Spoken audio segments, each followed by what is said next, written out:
Welcome back, developers. In this explainer, we will learn the Retrofit library, API calling, GET requests, and exactly how modern Android applications fetch live data from servers so efficiently. Welcome to day 32 of your training. We're upgrading your systems today and diving right into high-performance networking. All right, let's quickly roadmap our mission. Over the next 5 minutes, we're hitting what Retrofit actually is, how to set it up, the API calling process, GET requests, and finally, real-time applications. Let's get to it. Section 1, what is Retrofit? So Retrofit is this incredibly powerful Android networking library built by the awesome folks over at Square. Simply put, it helps developers connect apps with REST APIs super easily and efficiently. Instead of writing those incredibly complex background threads and manually parsing data, Retrofit just simplifies the whole shebang. It literally converts raw web data, like JSON, directly into plain Java or Kotlin objects. It's basically the most popular HTTP client library for Android right now, hands down, thanks to its clean interfaces and battle-tested performance. Section 2, Retrofit Setup. Now, to install this system upgrade, you just have to knock out 3 really simple initialization steps. You add the Retrofit and JSON converter dependencies to your Gradle file, configure your base API URL, and then secure your internet permissions. Seriously, it's an incredibly easy integration process. Right in your app-level build.gradle file, you're going to pull in the Retrofit core dependency. And right alongside it, you'll want the JSON converter, which basically acts as the translator for your data. Once you drop those in, just hit Sync Now in Android Studio to lock them into your environment. But wait, before you can actually make any network requests, you absolutely must explicitly declare your internet permission in the Android manifest.xml file. This single line of code is non-negotiable, guys. It's what authorizes your app to open up a secure handshake with the cloud server. Moving on to Section 3, the API calling process.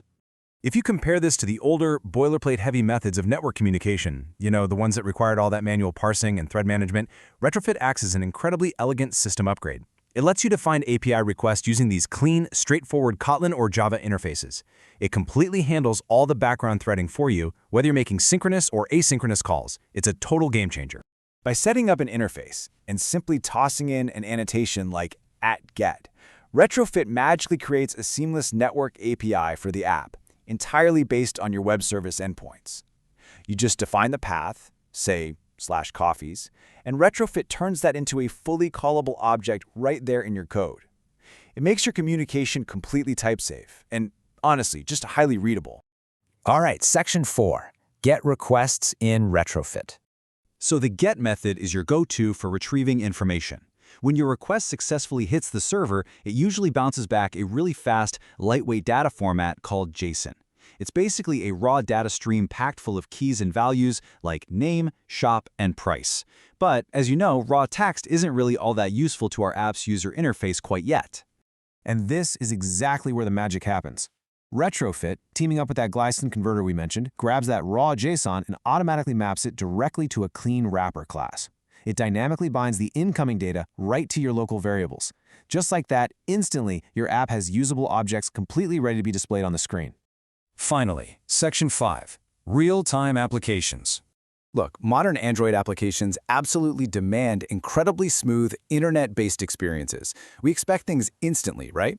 Developers use Retrofit's lightning-fast API communication to drive asynchronous, real-time updates across the board.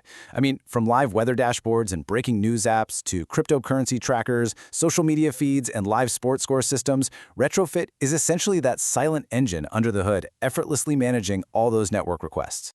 So now that you've got this high-performance system upgrade fully installed in your developer toolkit, it is time to build something incredible.